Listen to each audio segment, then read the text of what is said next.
Hello. This is the String Orchestra, a chamber ensemble from Berlin, and we will hear more of them and of their music later during the program of today. Welcome to Europe Talks. Great that you're here. We didn't believe that you would be really joining us today. So we just wanted to double check who traveled more than 100 kilometers to come here. Okay, the whole room. 500 kilometers. More than 1,000 kilometers. Oh, wow. Wow. Wow.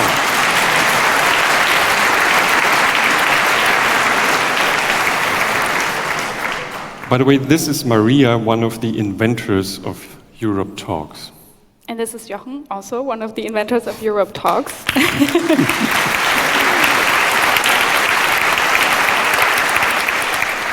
And after 6 months, we are really very excited to see you all here and have you and our guests here today. We both work for ZEIT-ONLINE, which is a German newsroom.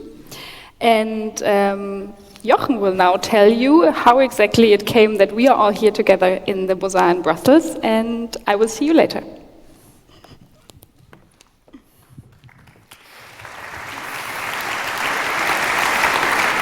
So what is happening today never happened before in the history of Europe, as far as we know.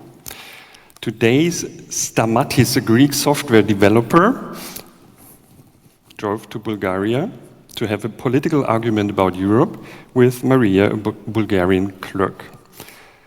Yesterday, Tom from the UK and Niels from Germany, who are total strangers, met for the first time in their life to have a political argument. Fortunately, they are both supporters of their local football team, Tottenham Hotspurs and Borussia Dortmund, if you're wondering.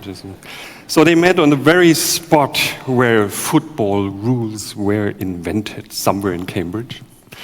And they sent us an email yesterday saying, but we mostly talked about politics, not football, especially Europe and Brexit. It was delightful, and we both enjoyed it very much. So, what is happening today never happened before in the history of Europe.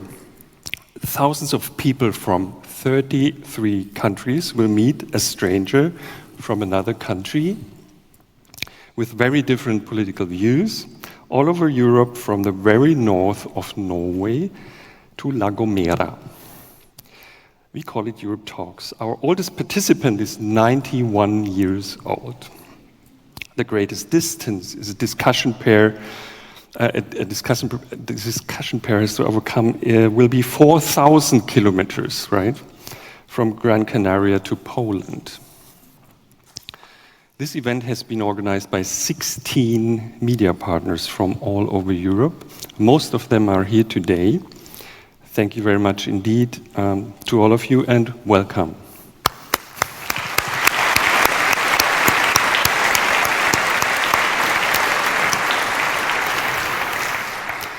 As you can imagine, when you see this place, it's not for free to do that. So we have a lot of supporters who made this possible. The Allianz Cultural Foundation, the European Cultural Foundation, the MacArthur Foundation, the Evans Foundation, the Federal Foreign Office of Germany. It's great that you're all here. Thank you.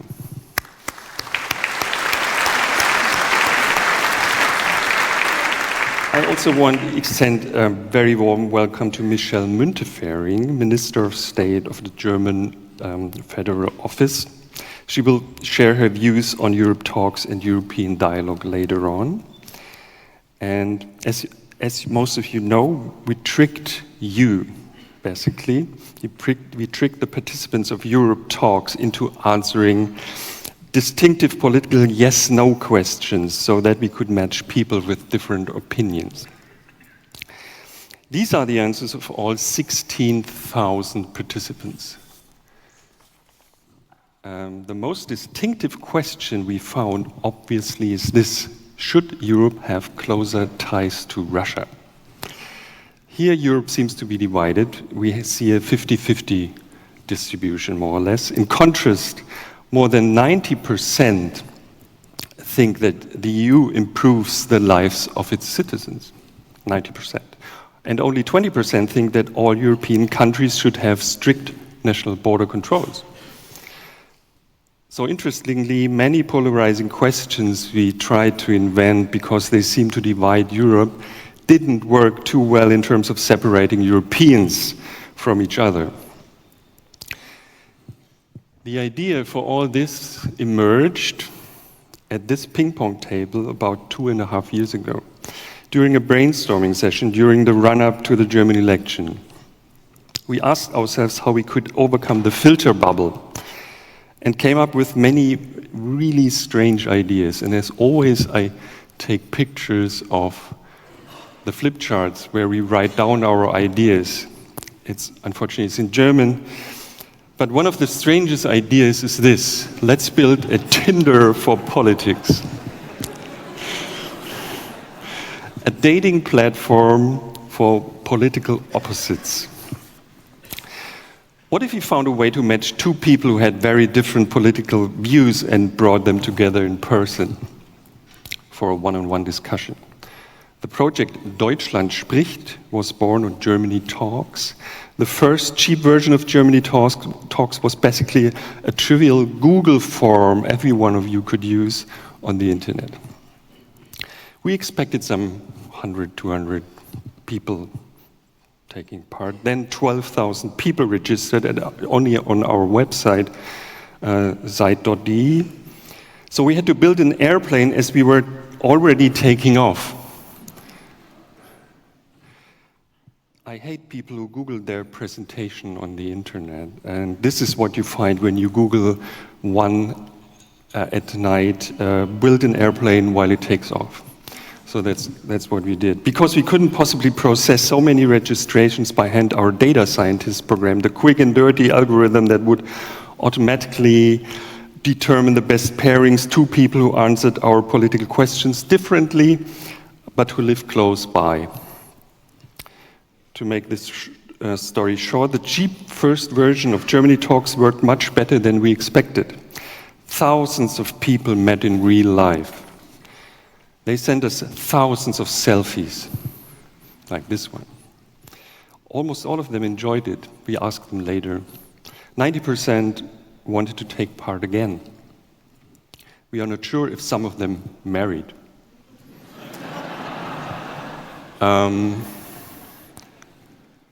Nobody was killed by an ex-murderer.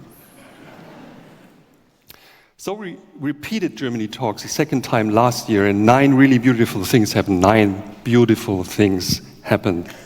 1. The German president, Frank-Walter Steinmeier, became the patron of Germany Talks. 2. 11 German media partners joined our efforts. All of our direct enemies were in this group. 3, 28,000 Germans registered. 4, this picture was taken. It's still my favorite picture. We see Henrik, a bus driver and boxing trainer, and Engelbert, the director of a children's help center. They met for the first time in our photo studio. You can see what happened. 5, researchers at the University of Bonn are seeing the first signs that our project is making a difference. We didn't know that or think that, didn't expect that. They interviewed thousands of our participants before and after the event. 2/3 of them stated that they learned something about their partner's point of view. 60% agree that their views converged. 6, many media outlets from around the world approached us and asked if they could use our software in their country, which was funny because we didn't dare to tell them that there was no software. Just a Google form and a quick and dirty algorithm.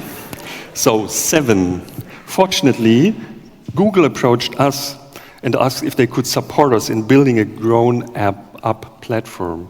So Gerrit Rabenstein from Google, who took the initiative in these days, is here today. Thank you very much.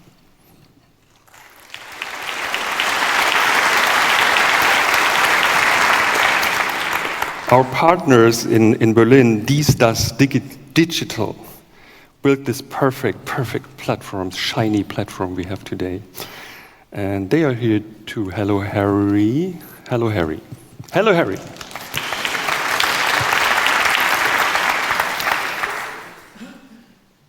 So far we have been approached by roughly 100 to 150 media outlets and other institutions like the government of Argentina and so on, from all over the world, from Alaska to Australia. The platform has already hosted 13 national events so far in approximately 1 year, from Österreich spricht to Britain talks.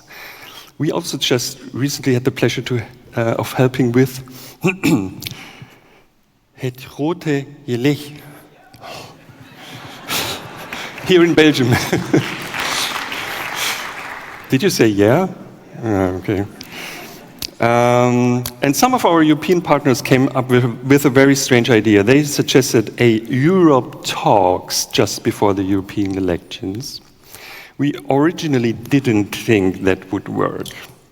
Something like that never worked before in the history of Europe. So, 9. I can't believe that you are all here today. What is happening today never happened before in the history of Europe. So what's next? We do not know. We had a workshop here in the morning with all our partners and supporters to think about this question. Also, just yesterday, we got an invitation to come to India. So, what about the World Talks? What do you think? I think...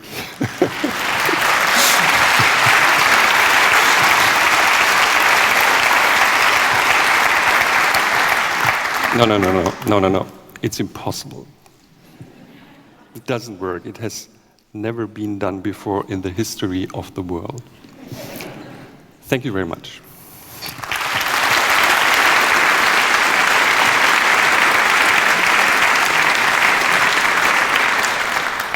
Dear fellow citizens, it's an honor and pleasure to welcome on stage Michel Müntefering, Minister of State at the German Federal Foreign Office.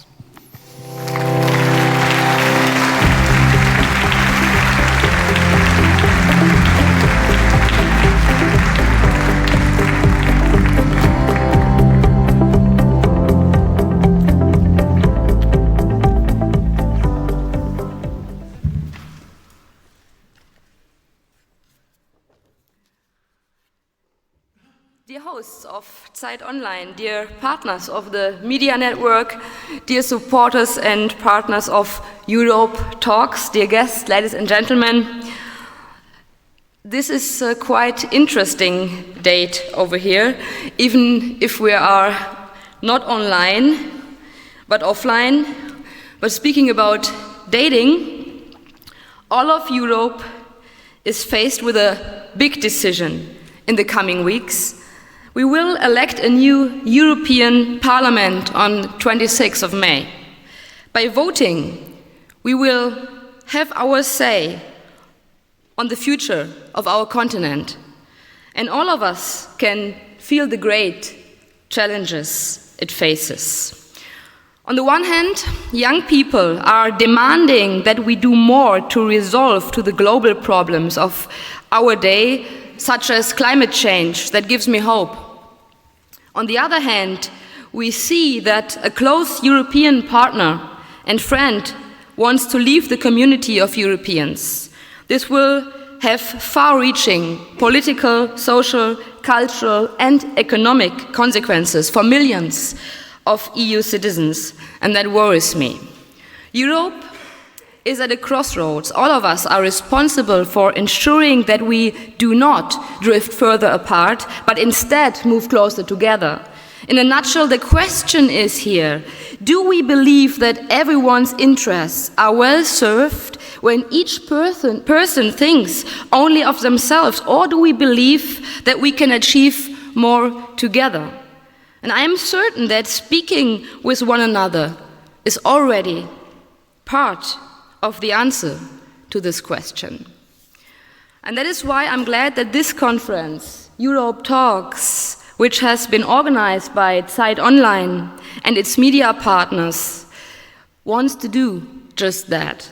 The aim is that we talk with one another and address the pressing issues for our future. And we know that national answers to the great issues of our time are not longer enough.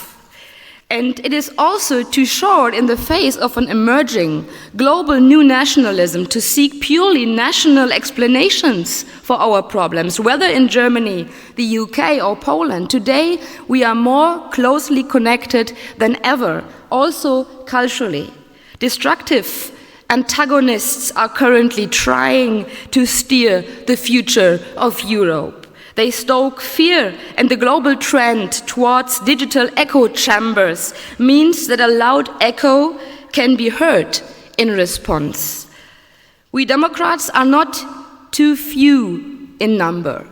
We are too quiet, and maybe we are not brave enough sometimes. It is up to us to demonstrate solidarity, to foster it and make it something positive. And the crucial thing we need to do is to make Europe more tangible for everyone, for all Europeans, especially those who have benefited less from its achievements so far. And whether we continue to enjoy economic excess and are able to safeguard prosperity and peace also depends on people believing in the idea of cohesion in Europe. Bringing Europe back together and defending the multilateral global order against nationalistic forces cannot be achieved by traditional diplomacy alone. It also needs to be underpinned by civil society contacts, particularly in the cultural sphere. And that is why we need a European public to a greater far extent. And there are good examples, such as Greta Thunberg, a young woman who inspires us, and the grief and shock shared by so many when a priceless and centuries-old example of common cultural heritage, Notre Dame, went up in flames. I wish that we felt as much shared empathy when people die, making their way to our wonderful continent. More than that, I wish we would find a common path and spirit of solidarity to deal with this and to help people. Ladies and gentlemen, there was a debate debate last week in Germany between the lead candidates from the EPP and PES, and we are lucky because Franz Timmermans speaks excellent German, but far too often the different languages still pose an obstacle to understanding, particularly in daily life. Technology and digitalization can be useful here, and we should know how to use them well. I can imagine starting with European esports Olympics for a new generation, and this could lead to developing artificial intelligence together in an ethical way. And that is at stake now is peace, prosperity, and security. And that's why we must find the strength to facilitate a new era of European culture, a Notre Dame of ideas. And instead of swarm intelligence, we need the intelligence of the whole community. We are facing enormous competition worldwide. China and Russia, for example, are not only investing in shaping their own narratives, while also focusing on technological development. It's all about both.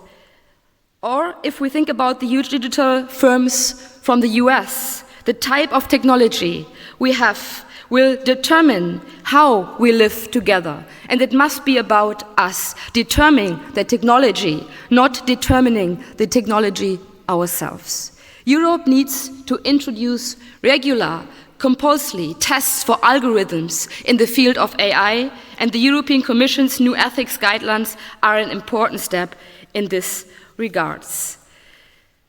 So far, Europe has been too hesitant about getting in the game, but we have every chance of doing well in this competition. And we have all the resources: education, industrial supply chains, and strategic size. Whether and how we work together will be decisive, as well as whether we do so on the basis of a broad educational drive. Ladies and gentlemen, in my view, we need to do three things, to put it in a nutshell. Firstly, Europe must hold the promise of a good life for people. It must be social Europe. Secondly, Europe must demand solidarity from everyone and achieve a balance between people and the markets and between economic prosperity and environment. And thirdly, European policy must always be peace policy. And this issue matters to you. Otherwise, you wouldn't be here today. It is vital to put this into practice now. And I know you're online with your mobiles now, and so let's make another date on the 26th of May on the European elections, offline, in real life, because the truth is, yes, EU can. Thanks a lot and have a good conference.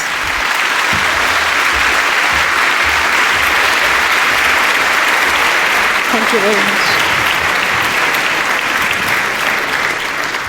Thank you very much, Michel Müntefering, also for supporting our project. Now, Europe Talks is at the core about the exchange of opposing views. In the next 20 minutes, we will spend entirely with this. We have invited 4 very different speakers to present to you 4 very different views on Europe, hopefully personal, hopefully rare and surprising, so that we will not only see Europe from a political perspective, but also, for example, from the perspective of an ESA astronaut. The beginning of our 4 lightning talks, I will present to you a speaker who is a fellow journalist. He is Jeremy Cliffe, the Brussels bureau chief of The Economist. Jeremy Cliffe is a very distinguished European journalist. He covered extensively the Brexit referendum in 2016. He also covered extensively the last German election as Berlin's bureau chief for The Economist, to the effect that German political editors now ask Jeremy Cliffe what to think about German politics. And for his Charlemagne column, which is probably the most European column that is to read in English language, he travels extensively through Europe, so he's probably one of the few really European journalists. And I'm really happy that he speaks to us now. Come on stage, Jeremy.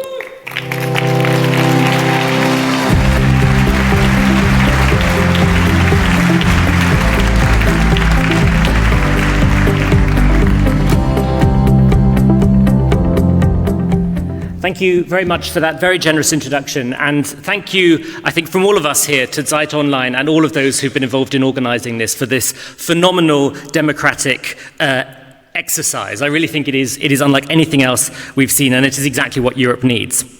Now, to get on with my argument, Europe has a problem, and there's a symbol of it in the pockets of many of those here. This is a €5 note. If you've ever taken the time to look at your euro notes as you travel in and out of Belgium or around your countries, you'll notice that the images on those notes are images of buildings from Europe's past. The €5 is classical architecture, the €10 is Romanesque, the €20 is Gothic, and so forth. And for me, that sums up a strength and a weakness about Europe. The religion of the European project is learning from history, having a common past, having something that binds us together. And it's a very beautiful idea.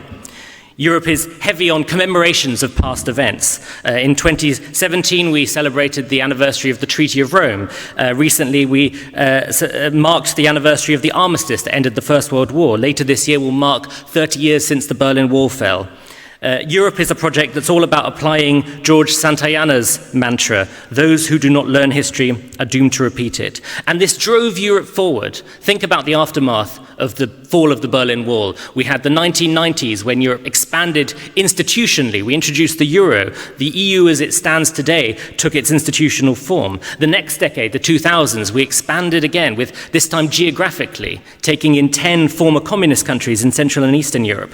The last decade, however, has been different. The last decade has been a difficult decade for the European Union. We've had the Eurozone crisis, the rise of new competitive rivals, security threats on Europe's borders, the rising environmental crisis, and national differences still get in the way, despite all of that history we have to learn from together. And it's easy to say, well, we just need to learn more from our history. You know, Brexiters in Britain forget how European Britain's past is, and of course that's right. Illiberalism in certain European countries, the rise of authoritarianism, fails to learn where authoritarianism led Europe in the past. Divisions between European countries show that we're forgetting the importance of holding together. And all of that's true, but it's not enough. Europe is still divided. We have common experiences, but often our history can be a source of division between us. If you say to Brexiteers in Britain, learn from history, they'll say, yes, we do learn from history. And that shows that Britain is an exceptional country that needs to do its own thing. Some in Poland might say, our history teaches us we can't trust Germans. In Germany, people may be skeptical about integrating the Eurozone or doing more together on common European defense because of valid historical memories of hyperinflation, what happens when money goes wrong, or of what happens when militarism takes hold. On foreign policy, too, it's very difficult to form a common European position on a lot of important matters like the state of North Africa, because different countries, France or Italy, for example, have different histories. History, I'm afraid to say, can be as much of a brake as an accelerator on the European project.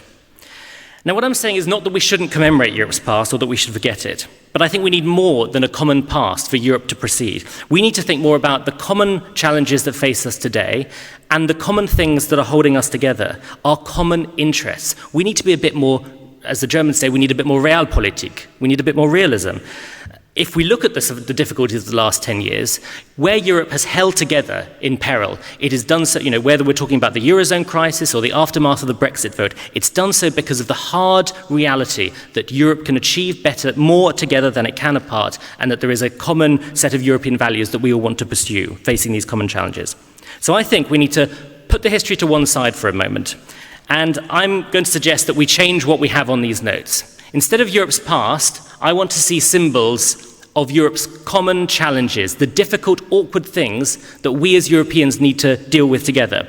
So I think on the next €5 note, and by the way, they're going to be reprinting the euro note soon, so this is, I think, a good point to think about this. I want to see Nigel Farage.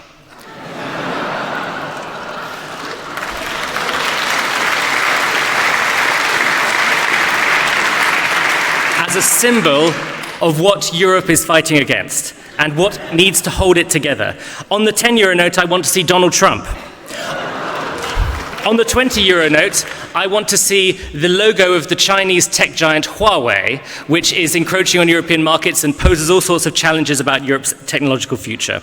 We should also have some serious things, crops killed by drought, a rubber dinghy capsizing in the Mediterranean. Symbols, my friends, of what needs to hold Europe together, the common challenges. We're not together because of our history, we're together because of our future. Thank you.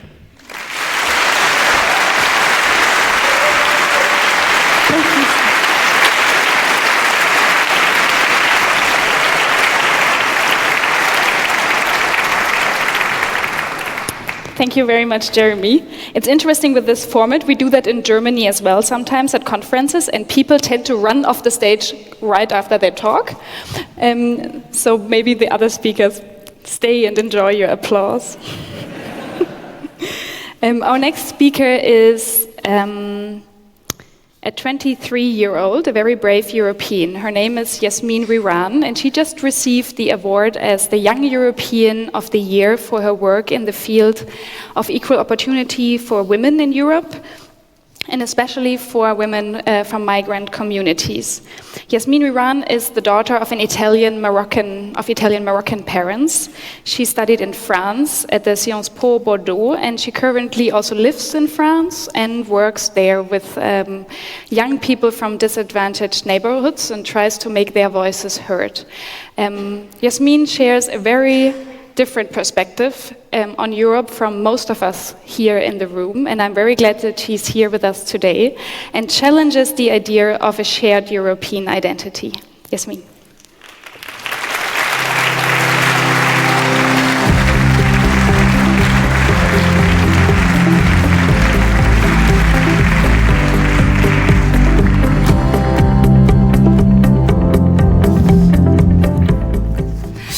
Ladies and gentlemen, dear friends, what vision did our foremothers and forefathers have when they came together to write the story of Europe?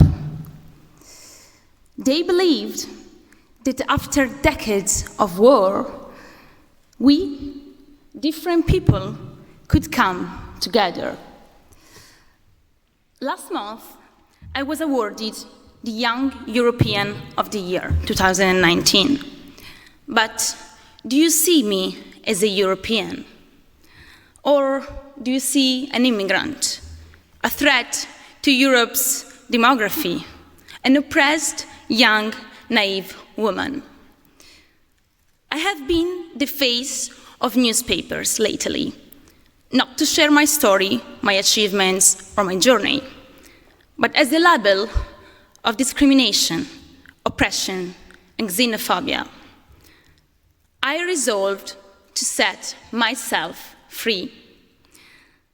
So I label myself as I want, not as others perceive me.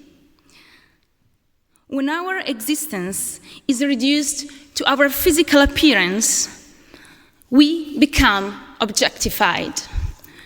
We feel oppressed by those who want to tell women how they should cover or uncover their bodies. I own my body. I own my message, and I own my label. And I define myself as a young woman, a proud European of African descent. So, what does it mean to be a European? Is it about the color of a skin? Or is it a name? A root? I truly wish I should not have to state my roots in order to prove that I am European. We must foster a society where our differences are valued and not perpetually criticized. I wanted this to change, so I strive to get my voice heard. I experienced discrimination, but instead of letting it beat me down, I channeled my energy to foster gender and social justice across Europe. I am, we are the story of Europe. Young people, women, minorities are often written out of this story, absent at the decision table, forgotten by media. Today, we represent the unity in diversity of Europe. Because even if hate speech strives to vilify us, sidelines us, or forget us, our stories remain calling for justice. And we all have the choice to write the story of Europe, to vote in the upcoming elections. I am here to say that we, people of color, daughters and sons of immigrants, new generations, African descents, European citizens, we belong. We belong to Europe. Thank you.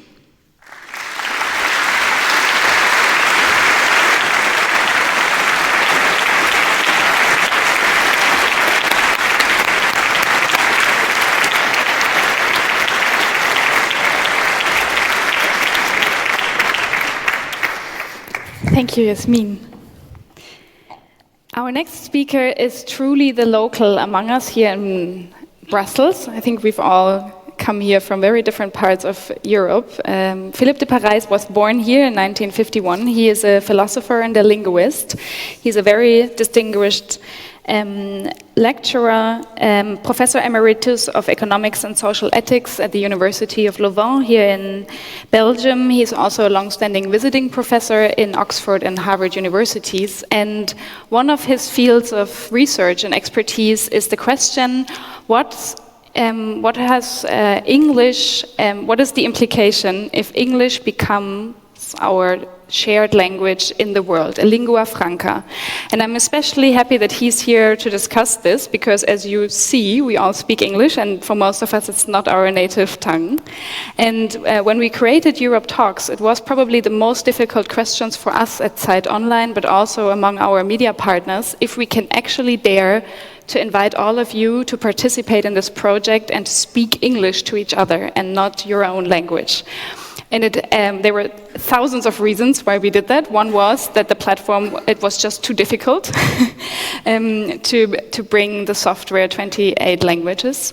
And I'm really happy that Philippe de Parijs is here today to share his view on this issue. So please come off stage.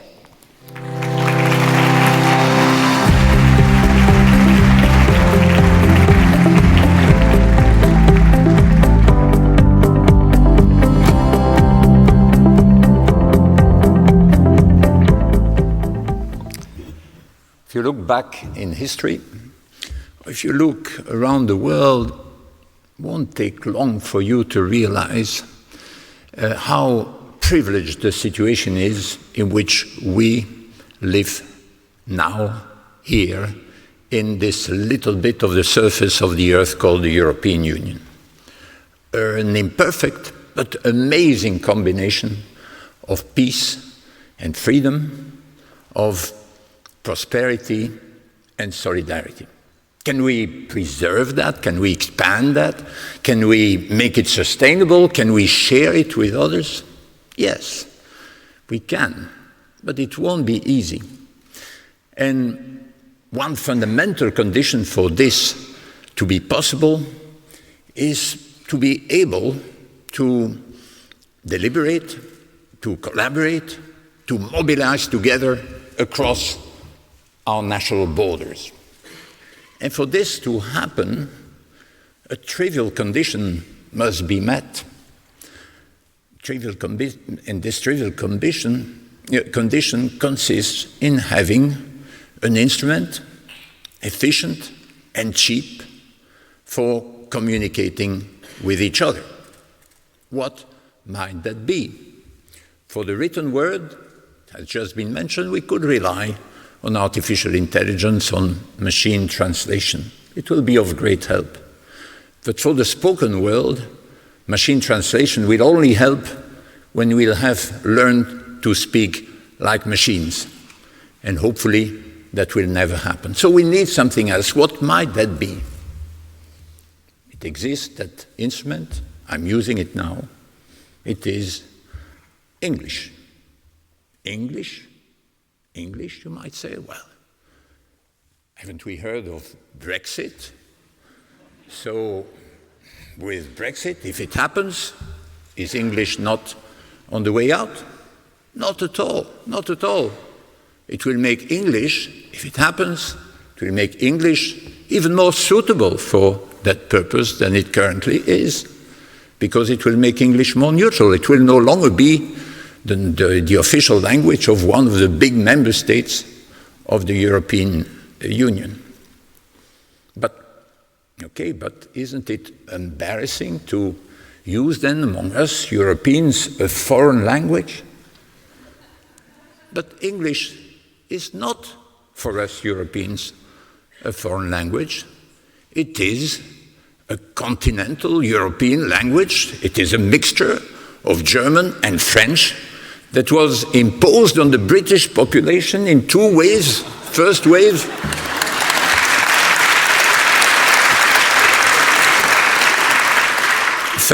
in the 5th century, when the Angles and the Saxons crossed the Channel and imposed the Germanic part of the language, and then in the 11th century, when the Normans came from Scandinavia, followed the French language course for a century or so, and then crossed the Channel in turn in order to graft onto it the French component. This is what English is today. So some of the pro-Brexit voters use the slogan, we want back our country. Okay, it's a pity they saw it like that, but fine. If they want to say that, they can say it. But we jolly well can say, give us back our language.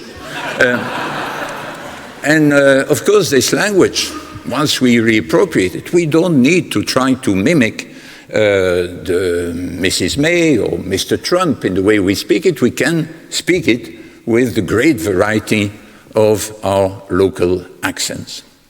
So we shouldn't be embarrassed about it, but isn't there then a danger in using that language? Because if we have that language, it means that whatever is being written, broadcast in English, will have more influence on us Europeans than what is written in other languages. And much of that will be written by Americans, will be written by Brits, some of that with great talent, but it means that something like The Economist will be the best we have by way of common European press. What should be done about it? It's, well, we must get hold, seize the megaphone, instead of just whispering or even shouting in all our local languages. We should just use a language which is the one with which we can communicate best with other people, not only across Europe, but also across the world. This is what you are going to do this afternoon. This is what we must keep doing. In doing so, we are not being disloyal towards our respective national languages, which we must keep cherishing, keep practicing, also in political life in our respective countries. What we are doing, what you are doing, what the ZEIT-ONLINE is doing by taking this bold initiative is just being pioneers of the sort of European Union that will be able to do what it absolutely needs to do for all of us Europeans, especially the youngest among us, and for the rest of the world.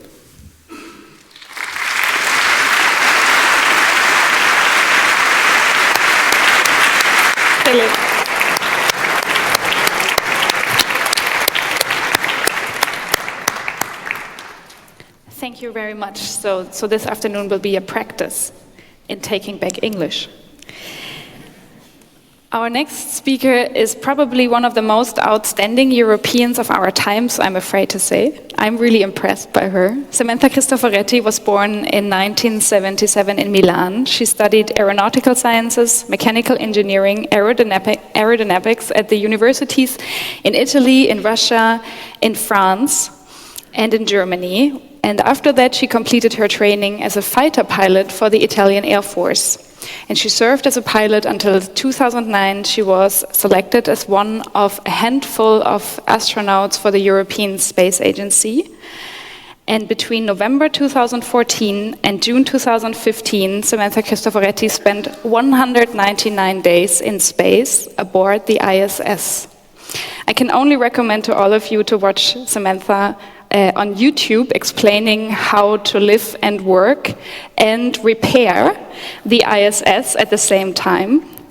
But today she's here to speak about a bigger topic, maybe what European cooperation can achieve together, because the ESA as itself is a utopian European project.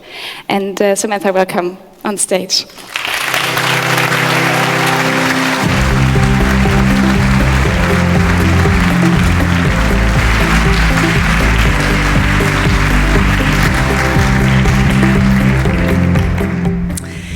Good afternoon, everybody. So it's an honor and really a great pleasure to be here today at the opening of Europe Talks. I think it's a great initiative. I'm very, very grateful for it, very timely. Something that gives the opportunity to Europeans to meet and talk and exchange views across the political spectrum, across countries, really in the best tradition of democratic discourse and the multicultural heritage of the continent. A continent which I think I can say, having spent quite some time in my life outside of Europe and even outside of the planet, it's a continent which enjoys great admiration across the world. And I think the previous speaker, Philippe, at the beginning of his talk also mentioned that. I mean, let's remember that we are just incredibly fortunate to live in Europe. Meeting, communicating, also having lively exchanges, disagreeing, but walking a segment of one's life path across countries, across cultures is something which is very dear to me and just to my life experience. I was born in Italy, I was raised in Italy, but then I got my engineering education in Germany. I spent studying times in France, in the US, in Russia. And I think it's also thanks to these education and life experiences spread across different countries that about 10 years ago, I was one of only 6 Europeans in my generation to fulfill a dream, which is shared by many people, that of flying to space. I was 32 years old back then. I was a combat pilot in the Italian Air Force. And with 5 other young European professionals, I was selected by the European Space Agency to join the European Astronaut Corps. And a few years later, I actually got a chance to really fly to space, as it was mentioned. I joined an international crew on the International Space Station, something which I like to call the outpost of humanity up there in space. So we all know there are many different ways that Europeans collaborate. But one could argue that the most unquestionably successful one is cooperation in the field of scientific research, technological development, and of course, what is particularly relevant for me, space. Pooling together talent, passions, creativity, and of course, financial resources is essential if we want to lead and continue leading in those fields. If we want to achieve the scientific progress and discovery and develop the technological solutions that will allow us to tackle humanity's great challenges, from clean water to global health, from energy security to, of course, climate change. We owe it to ourselves and to the world to fulfill our potential in this, the potential of this continent, to continue having a strong vision in order to leverage the richness, the wealth that we have. And not only in terms of money, I'm talking about talent, I'm talking about knowledge, I'm talking about institutions that will allow us to achieve breakthrough science and technology. The European Space Agency was born out of this vision, out of this dream, really. a dream that, in a way, was inspired by an already well-established cooperation in the field of nuclear physics, and I think we all know CERN, for example. The dream was that of putting together the resources and the capacities of different European countries in order to be able to compete with established space powers like the United States and Russia. And that vision, that dream, has become a reality, and it is stronger than ever. We have launchers that put satellites and vehicles and probes in orbit. We have built infrastructure on the International Space Station. We have sent astronauts to perform scientific research on behalf of the European science community.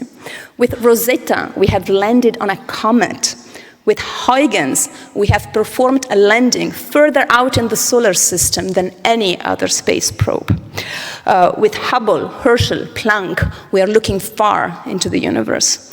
We operate a world-class fleet of Earth-observing satellites that every day, every hour, every minute, really, are taking the pulse of our planet, are gathering a wealth of data that we need in order to understand and model climate and find the best solutions and policies to counteract climate change. We operate telecommunication and navigation satellites that provide services to Europeans and people across the world, services that we really take for granted, but that we would sorely miss if all of a sudden they were to disappear. And of course, taking things for granted is unfortunately way too easy and unfortunately way too human. So the dream of space is alive in all of us, and it certainly me personally has shaped very much the course of my life. Now we all know dreams do not always come true, even if we work hard at them. On the other hand, I believe that it is infinitely better to pursue a dream and fail than to not have a dream in the first place. We should not, we must not give up on the dream of Europe. We should, thank you.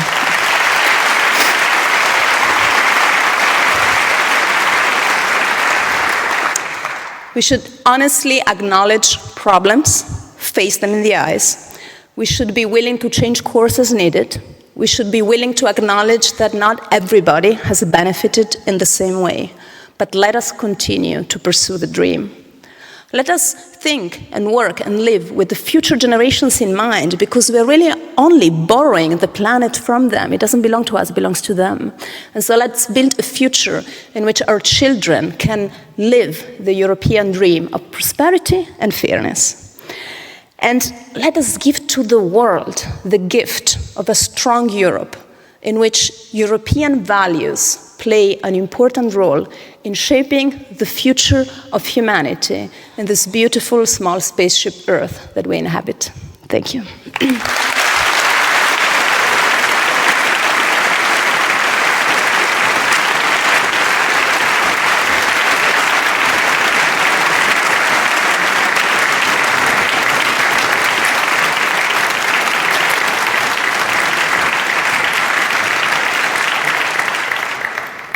Thank you, Samantha. I will now welcome back the string orchestra on stage.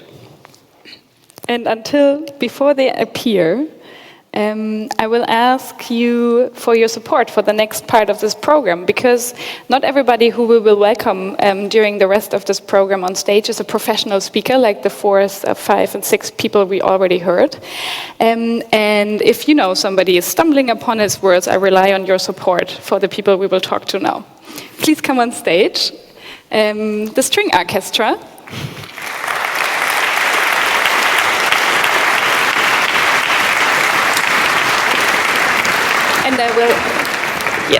And I will take a few minutes to talk to Danielle and to Tiffany, who are part of this amazing ensemble. This is Dr. Danielle Dode, who has created the string orchestra, and you need a microphone, because otherwise I can't hear you. Thank you very much.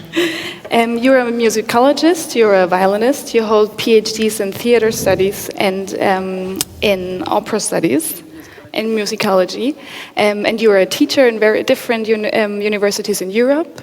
You're from France originally. You live in Berlin since 2001. And you're also German, so also a truly European biography. And this is maybe not the mainstream chamber ensemble. Why did you create an ensemble like that? That's a very good question. I would say I have two main reasons for that. The first one is that I used to give lectures about unknown composers, especially for the 18th centuries. And researching on that, I was realizing there is a lot of composers of color who are just not played at all. So it would be the first reason. And the second one is I am also a violinist and also a violist, as you can see, and playing in a lot of orchestra, symphony orchestra, chamber music orchestra, and be alone, like the only person of color, only the black person in an ensemble, feel kind of lonely. So I just wanted to play with others, musicians of color. So there is a lot of professional classical musicians of color. So I just wanted to play with them, and I enjoy it a lot. The first piece that we heard today was by a composer called Chevalier de Saint-Georges. He's a French classical composer of African ancestry, but that's not the only part of the program that you play with the string orchestra. Can you tell us a little bit about how you pick the composers with the ensemble to play? Starting with Saint-Georges first, it's a very good example. So, as I said before, composers of colors are most of the time erased from the canonical history, classical history. So, what we do is to pick a composer from different times and also different regions, and doing classical music since the 18th century. So we began with Saint-Georges. Right now we play, for instance, Akutagawa, who is a Japanese composer. He's just never played. We have the right to play him in Germany, so he's not played a lot. And he's very also influenced by Shostakovich, and nobody knows him. And there's a lot of composer, 18th, 19th, 20th century. So. Tiffany, you're part of the ensemble. You said you're not a professional musician, but music is your hobby. Why did you join the string orchestra? So it was my first couple of weeks in moving to Berlin, Germany, experiencing my first winter. I went to an open rehearsal. It was quite cold and it was quite a shock. I went to an open rehearsal to one of the orchestras in the neighborhood. Within the first couple of seconds, met Danielle. She said, "Oh my gosh, I have this chamber orchestra that I play with. I'd love for you to come over with my friends and play some music." And I was like, wow, what a warm, welcoming person to meet. And then I met all of these beautiful people, and it's been lovely being able to play music together and see us grow over time and share space and create a safe space for us to enjoy music making in. And the string orchestra has just started last year to play beyond Germany. So you've been to Poland already, you're going to France to play, so it's becoming also a European project. And the next piece we will hear is by a female composer, and that's also, to illustrate that part of what you are also extracting from the history is the work of female composers. Thank you so much also all of you for being here today. A very warm applause and the string orchestra.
Orchestra. Now for the next session, I welcome with me on stage my colleague Philipp Feigle. He's also part of the initiating team of Europe Talks. And we will host the next session together. And you know, in the beginning, the idea of bringing people together who have different political opinions was really just that. It was an idea that we journalists had in our newsrooms. And the idea really only came to life when people started to register and people actually met. So what we want to do now is to talk a little bit with the people who actually participated. Until this day, more than 30,000 people, more than 15,000 discussion pairs have participated in these various My Country Talks national events, and we are very excited to have 3 of these pairs on stage now. Please welcome with a very warm applause Paula Plisiuk and Jussi Ruotsalainen from Finland.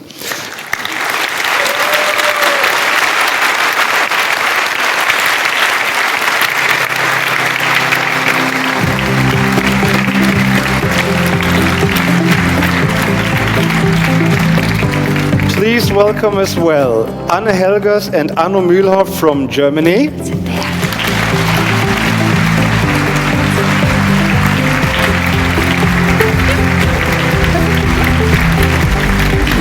And from Italy, we are very happy to welcome two participants of l'Italia si parla from Italy, Anna Albanese and Enrico Verno. Please come on stage. Hello.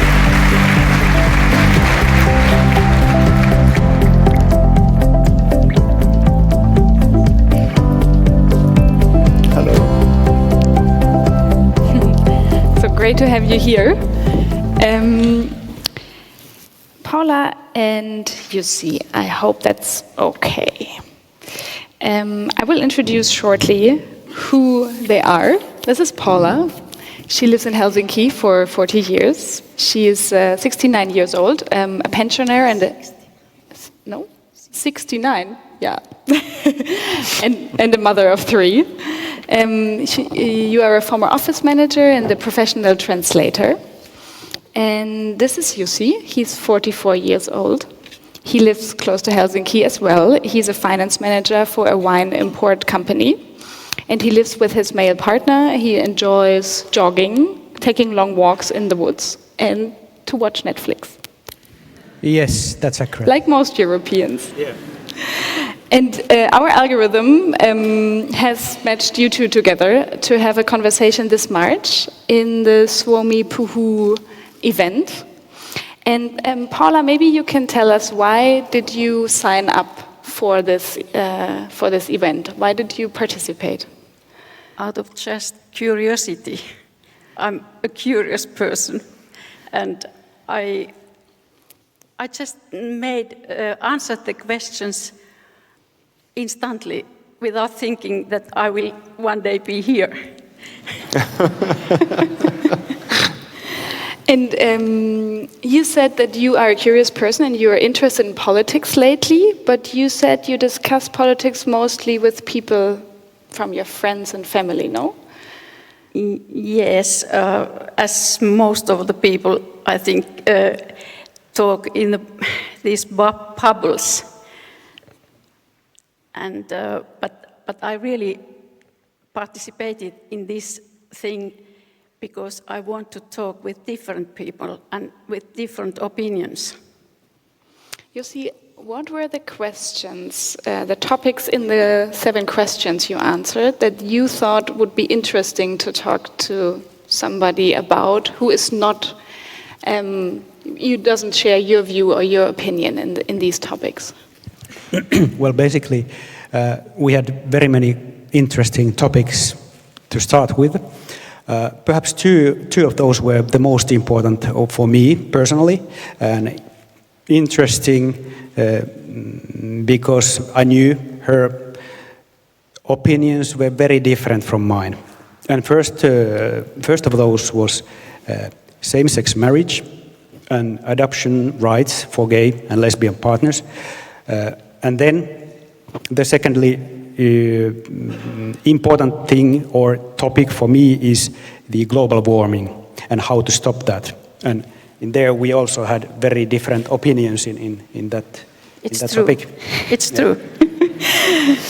And Paula, I thought your opinion on the question of climate change and what we as citizens should do about it was something that you discussed a lot in your talk. Maybe you can tell us, what do you think about how much we should get involved? Well, I told Jussi in our discussion that I don't believe that we humans are so much in charge of the warming of the climate. And I must tell in this point that I believe, for instance, in the flood, which happened some 1,000 years ago here on this earth. And my opinions, why I don't really believe so much in this climate change is that I believe more that there is somebody else who takes care of us, and especially of me. I believe in God who created all this, and that's why. And what was your answer to that? Well, of course, I appreciate your approach, you are convinced of the kind of your worldview. I appreciate that. I also mentioned that there are vast majority of scientists that disapprove this kind of theory that you proposed. And then I said, perhaps even though you don't believe, since there's always possibilities, it's never 100 or 0. If there's a slight possibility that this disaster is coming our way, shouldn't we do something to prevent it, even if it was most expensive? Yes, of course, I do think that we people must preserve this, the nature and this earth where we live on. But I really more think that there is this creator who made this all, that he takes care of us. And there was once a flood, I believe in it, when Noah built his arch, or what you call it, and I think there will be a disaster, of course, but I think we people are too small to prevent this, what we call now the climate warming. And you see, maybe one of the questions that we get a lot after the conversations is, do you think people actually change their minds? And I think maybe what was your impression after the conversation? Surely not based on one discussion. No, and I don't think that's the idea, and probably most of you agree to that. That it's the.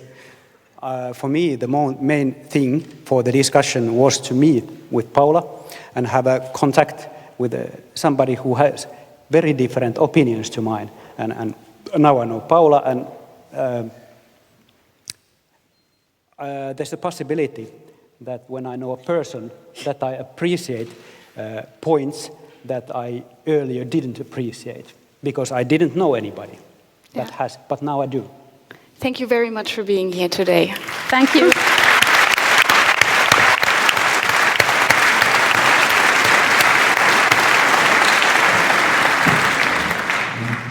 Let me introduce you now to Anne Helgers and Arno Mühlhoff from Germany. We at ZEIT-ONLINE have known both of them for quite a while now. They were two of the very, very first participants of Germany Talks in 2017. This is Anne Helgers. She works as an engineer for an international company. She's 57 years old, correct? And Arno Mühlhoff has been working as a policeman in Cologne, right? For more than 20 years. They both discussed about politics in a cafe in Cologne. 2 years ago, you can see a picture of their conversation behind me. We are very happy to have you here. Mrs. Helgers, when you met in 2017, what was the most controversial topic during your conversation with Arno Mühlhoff? The most controversial topic was same-sex marriage, whether it should be allowed or not. In Germany, which is by now. And can you give us some more details about the conversation? Yeah, actually we had never met. We met in this cafe and we started talking which of the topics we had answered we should talk about. And then it turned out there were a few topics where we didn't have a very distinct opinion and where we both felt like we probably don't have enough knowledge to really discuss it in depth. And then I said, like, oh, if that's the situation, there's one topic I have a very, very clear opinion about, and I wouldn't mind discussing this. And this was, same-sex marriage in Germany, whether it should be allowed or not. And then he asked probably, why is that? And then I said, I live with a woman. In Germany, was allowed to have a partnership, an official acknowledged partnership. We had partnered And shortly after the discussion we had, the German Parliament also allowed same-sex marriage, and in the very same year we got married. So it was a difficult situation for him.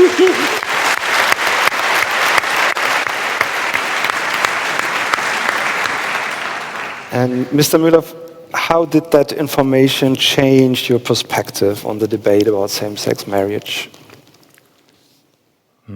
That's a...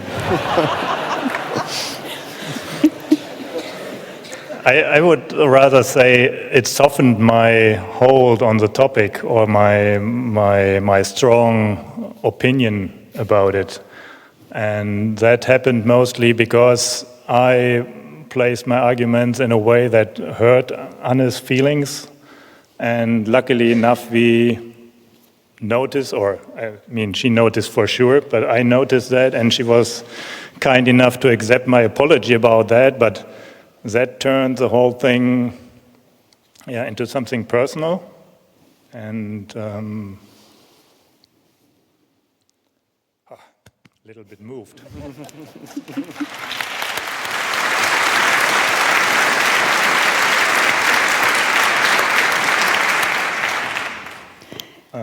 And we just recalled our experience of that specific afternoon, and I remember that she also had brought a handout, like to support her points, and not more in a funny way, but still was a handout, and she was very well prepared for her points. And what really stuck with me was me hurting her. So that was, makes it a valid point for me and my approach to different opinions. Mm-hmm. When you both look back, do you think that your conversation has changed something in your life? His opinion. Yeah, for me it certainly changed something. I think a lot more about communication now. I think a lot more about how to bring topics across, how to have conversations when you're really diametral on opposite sides. I don't fear such discussions as much anymore. I think I was extremely brave meeting a policeman in Germany and discussing my sexual orientation. And I also think like I'm brave now discussing my sexual orientation in this forum.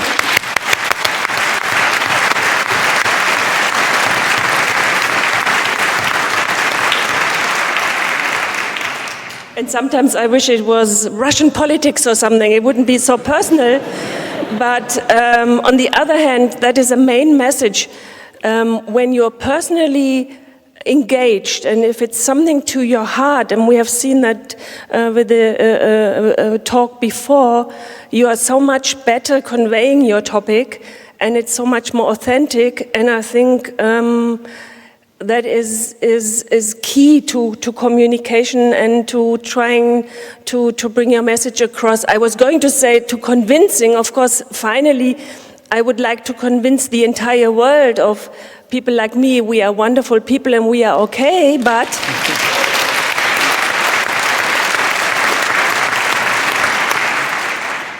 there are many steps to go. So even thinking like they're not so bad is a good step, and that is something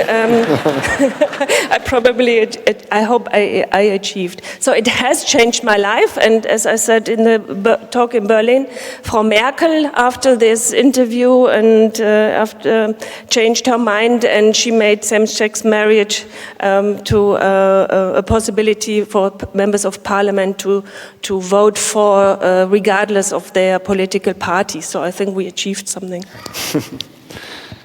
I maybe just want to clarify, I never thought that you are bad people.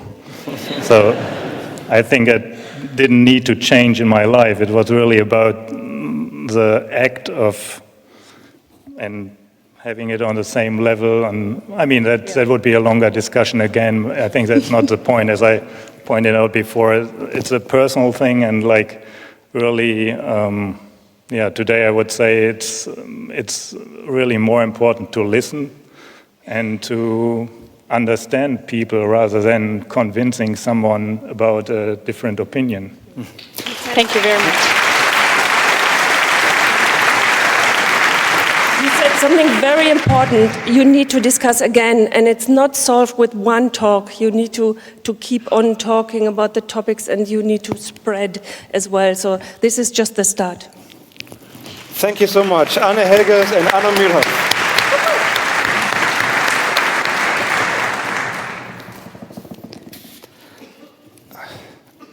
Anna Albanese and Enrico Verno took part in l'Italia si parla in 2018, which was our first My Country Talks event outside of Germany. They are both 39 years old. Anna is from Modena in northern Italy, and Enrico is from Turin, right? And Enrico has a quite an extraordinary hobby. He likes to do improvisation theater, right? So welcome, Anna and Enrico. So, Enrico, why did you participate in l'Italia si parla? I participate first of all for curiosity, and because I decided that it was time to spend time in front of a person, not only in front of a monitor on a smartphone, to return in the real place for real conversation and look into the eyes with the other person. And Anna, what did you imagine somebody who is of different opinion than you have? What did you imagine before you met Enrico, what this person would be like? I think if you keep talking. Our answer were totally opposite, and but when we met. And when we had talk, we discovered that our point of start was very similar, and so it was a surprise. A surprise, yes, a surprise. Enrico, what was the most controversial topic when you met in Bologna? What did you argue most about? There's this beautiful picture of you pointing the finger at Anna.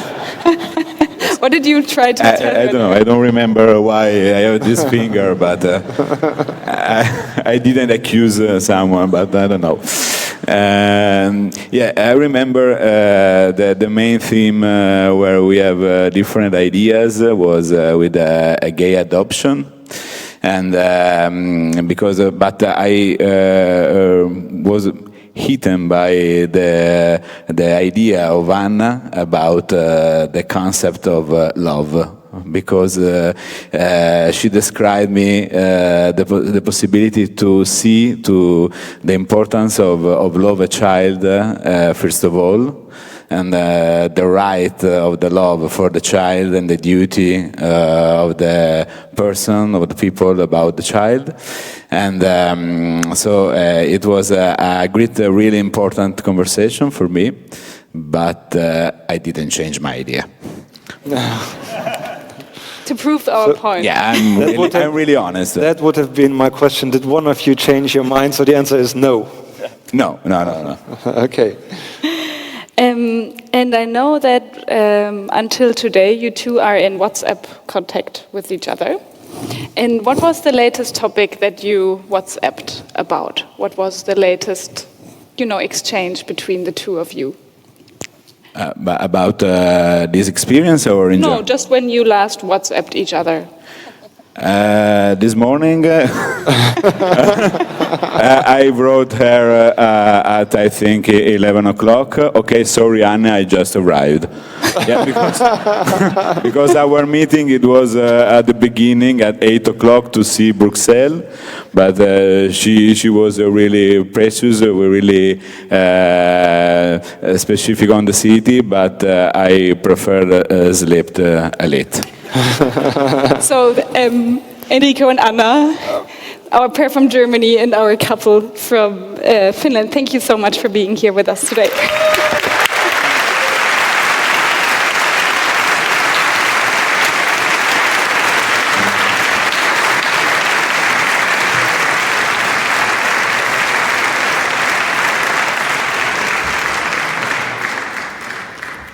So we are approaching the last part of the program of today before we release all of you into your political conversations. I think you maybe have an impression now of what will happen to you in a few minutes.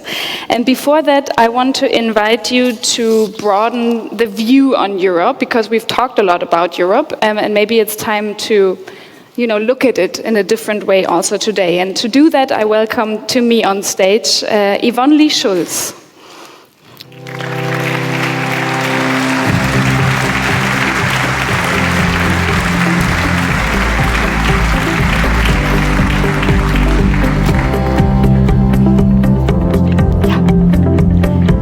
So this is Yvonne. Yvonne is an artist. She was born in Berkeley, but she lives in Berlin, and she's creating photography and objects that often bring two spheres together that don't really belong together. So she's really an artist that does kind of across intersectional works. Things that you create are often a little bit challenging. And what we will show today is your latest project. It's called One Sky Flags. And you have created images of the sky above Europe. I did not create it. Actually, I invited children all around Europe to take a picture of the sky above them. I'm sorry, I just explained myself. Absolutely. And to present themselves. So they had a questionnaire where they could present themselves. They took pictures of their surroundings and of their pets and of selfies, if the parents allowed so. And out of these pictures of the sky, I thought I wanted to do a project which broadens your horizon. Because as I like to shift horizons or perceptions, I was thinking about how could I possibly show that national issues or global issues can't be dealt with nationally, that we are living in an open world community and we can just think in our very rigid frontiers. So I wanted to I wanted to work with the national flags. I wanted to show a real strong statement, and I want to take down the national flags. And you actually achieved in doing this. So the images that we will see in a few seconds are 28 images of the sky above Europe, and they will be hung as 28 flags on the flagpoles in front of the Strasbourg Parliament, the European Parliament, next week, on next Sunday. At 4 o'clock. So it's Day of Open Doors, you can join it. And maybe you say just one or two sentences, what was the most difficult part about, kind of hijacking the flagpoles of the European Parliament? Oh, people are very attached to national flags. I don't know whether you know it, but there's also nations who wouldn't like ever to see their national flags being taken off. So it was a work for years, if not to say like for, I don't know, decades. And I got the permission to do so, to take all the 28 flags down, which really is an exception. And I'm grateful the European Parliament goes for it, and they said, okay. So yeah, that was hard. But it's the only way to say or to change horizons and opinions. It takes off the usual vision and it shifts your perception. And what you're going to see is the pictures of the sky above all those European countries. So you will see the sky above Italy, the sky above the Netherlands, the sky above Belgium instead of the national colored colors. Yeah. And now the work of art that you will see right now has been created especially for your talks. Thank you very much for doing that, Yvonne, for being with us today. And we leave, and I say act.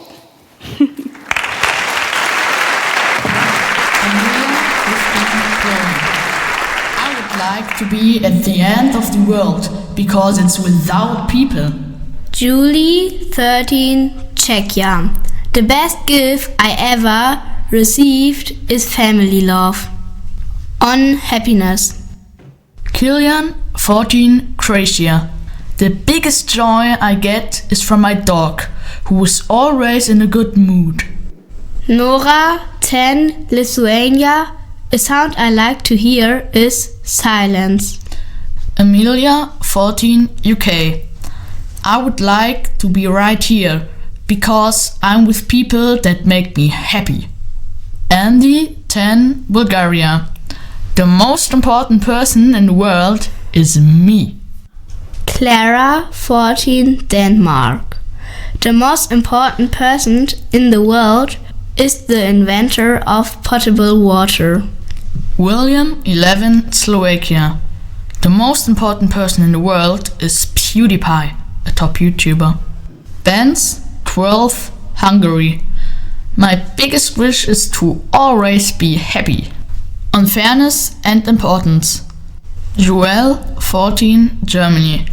Where I would most like to be is in heaven, because there I can do whatever I like. Lucas, 11, the Netherlands. I don't like that here everything costs money. Linus, 12, Austria.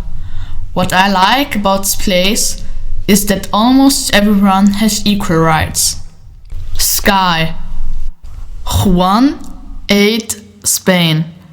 When I look at the sky, I imagine that it is as infinite as the stories it can tell.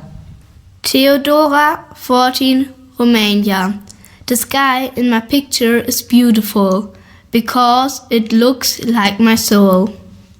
Sydney, 11, Belgium. What I imagine when I look at the sky? I see my grandma in a cloud. Clara, 14, Denmark. I imagine that we are all under the same sky, regardless where we are and how different we are. Carolina, 15, Portugal.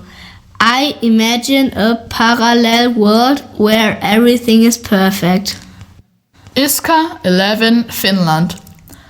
The sky in my picture is beautiful because it has the right amount of clouds.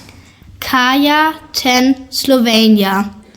The sky on my picture is beautiful because I see freedom. What I wanted to know. Sotiris, 12, Cyprus. How could people possibly live in the past without technology? Penelope, 12, France. Why have not all countries developed at the same time? Charel, 14, Luxembourg. Why is not more done against environmental pollution? The answers in the questionnaires were presented to you by Ellie and Emil.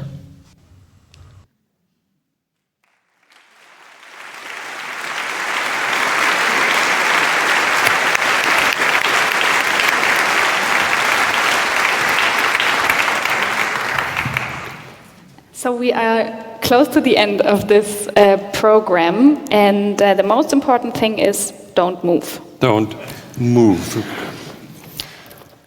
Jochen needs to say thank you. Thank you. So it's my pleasure to say thank you to all of you being here, coming over from all the countries you came from. And I especially wanted to thank, again, our supporters, our supporting partners, the Federal Foreign Office of Germany, the Allianz Cultural Foundation, the European Cultural Foundation, Mercator Foundation, Evans Foundation. I want to thank our host today here in Brussels, the Beaux-arts Center for Fine Arts. I've never been in a place like that. Thank you.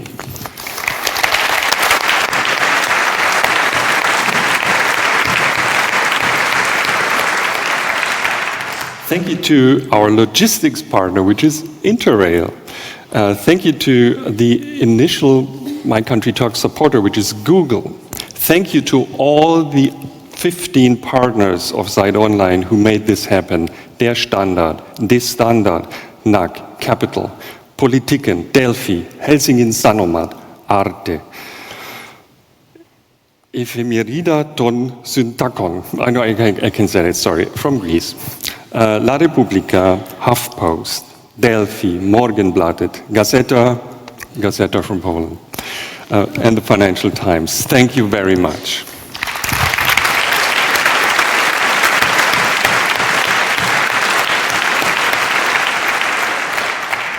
I thank to all of our brilliant speakers who have been on stage today. I'm really moved, still moved about this. We thank the string orchestra for their splendid presentations. Thank you very much again.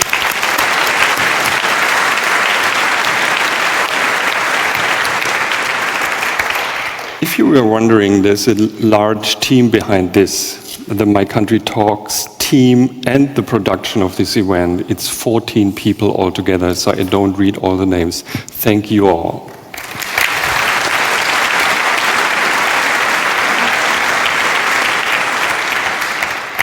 Thank you to the people who built this shiny platform you remember from the beginning, Dies, Das and BitCrowd. Thanks, guys.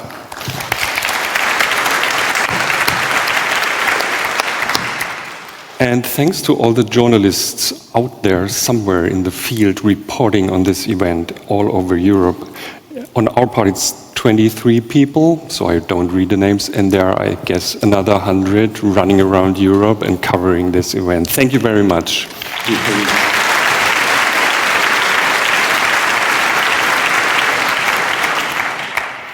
Don't move. Now it's something like flying to space now. We are planning a really complex thing. Yeah, before that I have to say something else. Okay. Okay, so Jochen will explain the space flight. Before that, I wanted to tell you two things. On a very generous invitation of beaux-arts, our host today, all of you with your badges are invited to see the exhibitions that are on in this beautiful building. So you can just go and move and see the exhibitions. There's especially one that's called Next Generation Please, and it's about an exchange of ideas with young Europeans. So it's very fitting to our topic of today. Thank you very much, beaux-arts, for this generous offer.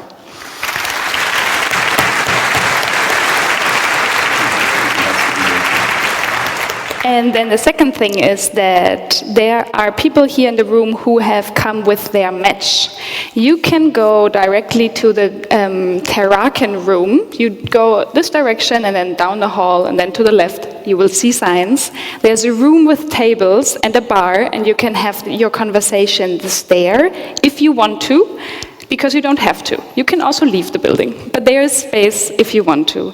And all the others, I know, and maybe hands up from Europe Talks participants who have not come with their match. So all of you meet at the bar next to the hall just after we finished here, and you just grab somebody and have a political conversation.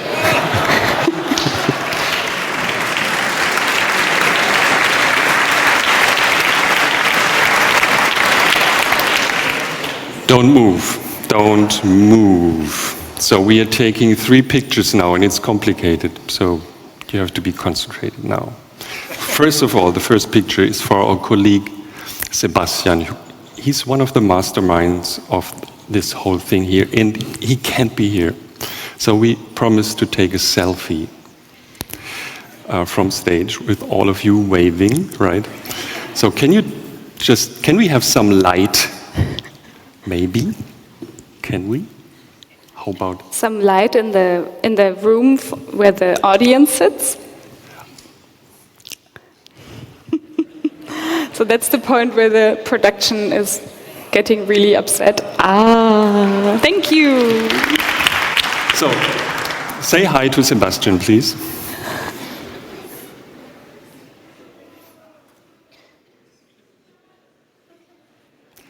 Perfect. Thank you. So, wait, don't move.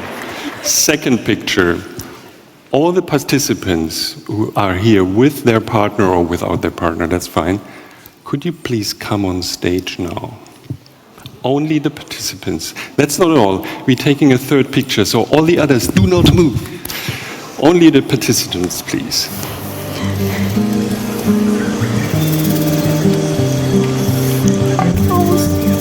Das jetzt schon.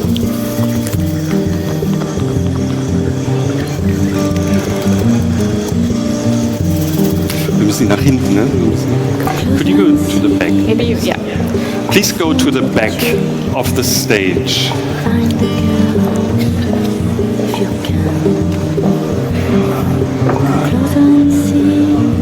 Please go to the back of the stage.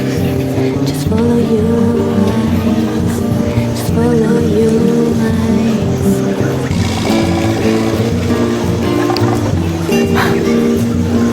Wahnsinn.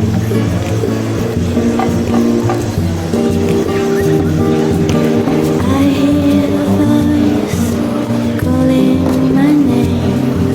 The sound is deep in the dark. I hear a voice and start to run into the trees, into the trees.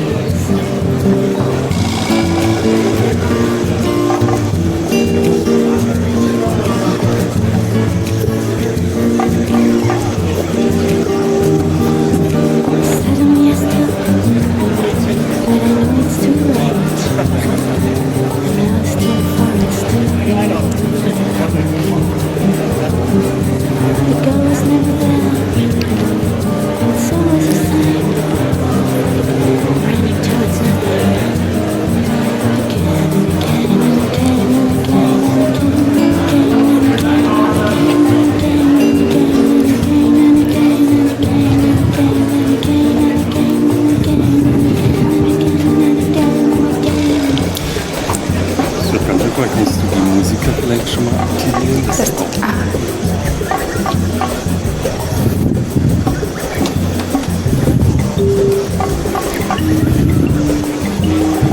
Hi guys.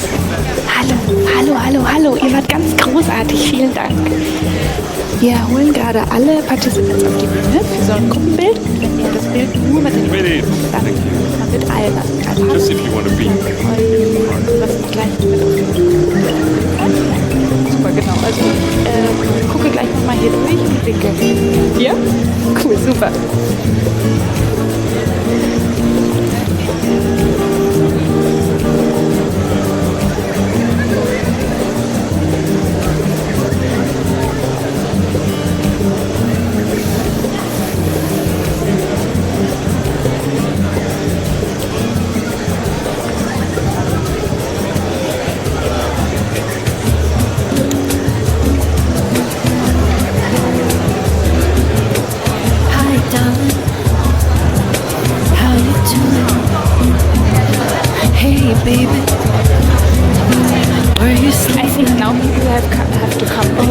Ich glaube, die Leute müssen jetzt hier vorne, oder? Das ist nicht zu breit wird. Weißt du, jetzt ist die schon voll. Das kriege ich schon auch, oder? Ja. Okay, so.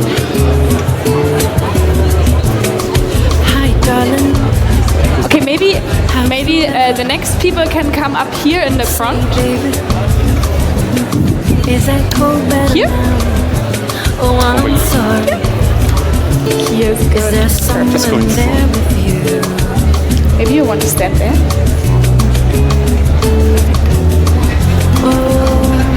Since you went away, there's nothing going right. I just can't sleep alone at night. I'm not ashamed to say I badly need a friend, or it's the end. Probably we'll have to have one more. Yeah. When I look at the clouds across the moon, here, come to the front and yeah, just in the. Oh, come to the front. Okay, so we go to the front. Yeah. So the big people need to be on their knees. Would you go to the front? The kids say they love you. Can you go to the front? Is everything fine? Just in the middle to the front. Please forgive me. But I'm trying not to cry.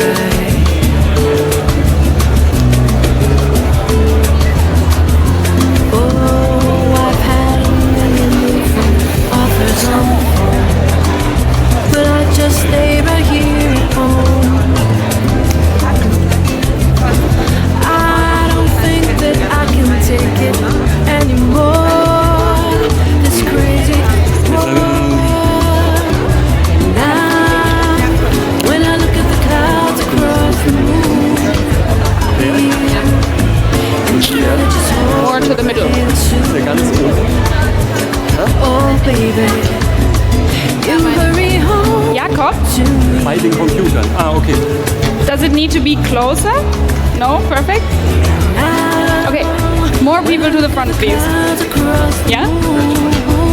Thank you. And do you want to go to the front? Because here we can't see you. Yeah, you can also stand if you want behind. Like what you like.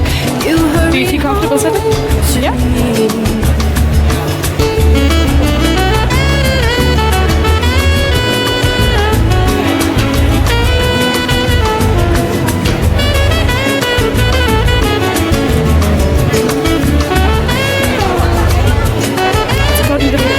If you want, maybe you can go to the front.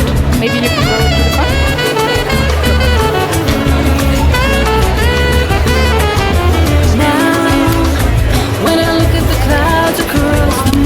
Okay. Are all the participants on stage now? Yeah? So if everyone's on stage now, our photographer is there. So, I don't know, what do you say in European for cheese or something? Komm, wir gehen mal. Ach ja. Ja. So, 3, 2, 1, cheese! And again. 3, 2, 1, cheese!